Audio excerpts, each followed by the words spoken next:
नमस्ते, मैं हूं कमलेश। दिल की बात में आपका स्वागत है। गोस्वामी तुलसीदास जी ने कहा है कि गो धन गज धन बाज धन और रतन धन खान, जो आवे संतोष धन सब धन धूरि समान। इस दोहे के अनेक मायने हैं, लेकिन जिस मायने को लेकर मैंने आपको यह दोहा सुनाया है, इसका मतलब सिर्फ इतना ही है कि कभी सबसे बड़ा धन गाय को माना जाता था, उसके बाद हाथी का नंबर आता था।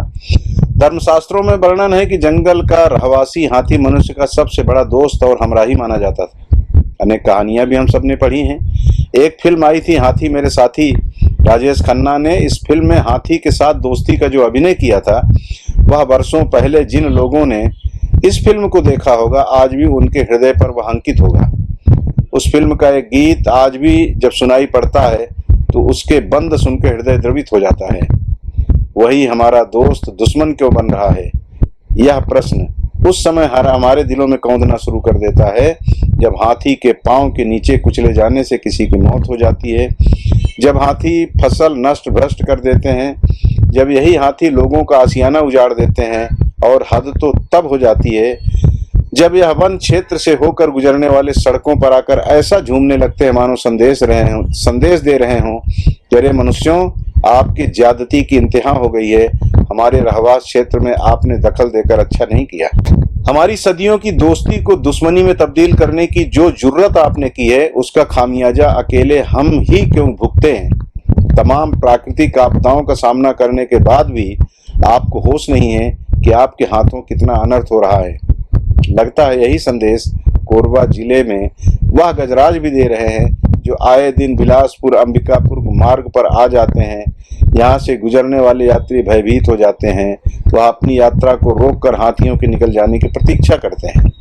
इस मुश्किल हालात का सामना जो भी यात्री करते हैं, निश्चित ही उनके जहन में यह बात गूंजती होगी कि सरकार चाहे बीजेपी की हो या कांग्रेस की, सबने कोरबा सहित आसपास के 3 जिलों की हजारों एकड़ भूमि पर एलिफेंट कॉरिडोर बनाने की घोषणा तो की, लेकिन इसका रकबा धीरे धीरे कम किया जाने लगा।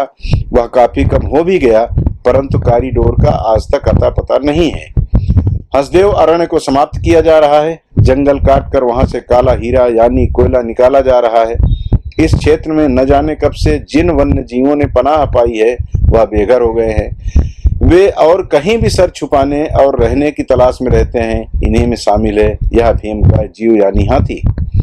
इन हाथियों की चीत्कार सुन और तड़प देखकर लगता है कि इनकी क्रोधाग्नि बढ़ रही है। जंगल के गांव छोड़कर अब शहर की ओर बढ़ने लगे हैं। इस खतरनाक भावी संकट को नजरअंदाज करना कदापि उचित नहीं होगा।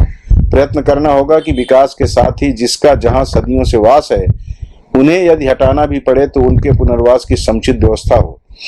इन हाथियों को उनके प्राकृतिक रहवास से पृथक करने का पाप हम बहुत कर चुके हैं।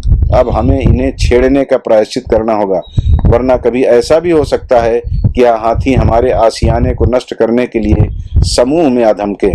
फिर तो हम भी रुदन करते हुए यही कहते सुने जाएंगे कि बड़े अरमान से बनाए थे घरौंदे, एक ठोकर लगी सबके सब ढह गए। ओम गणेशाय नमः। नमस्कार।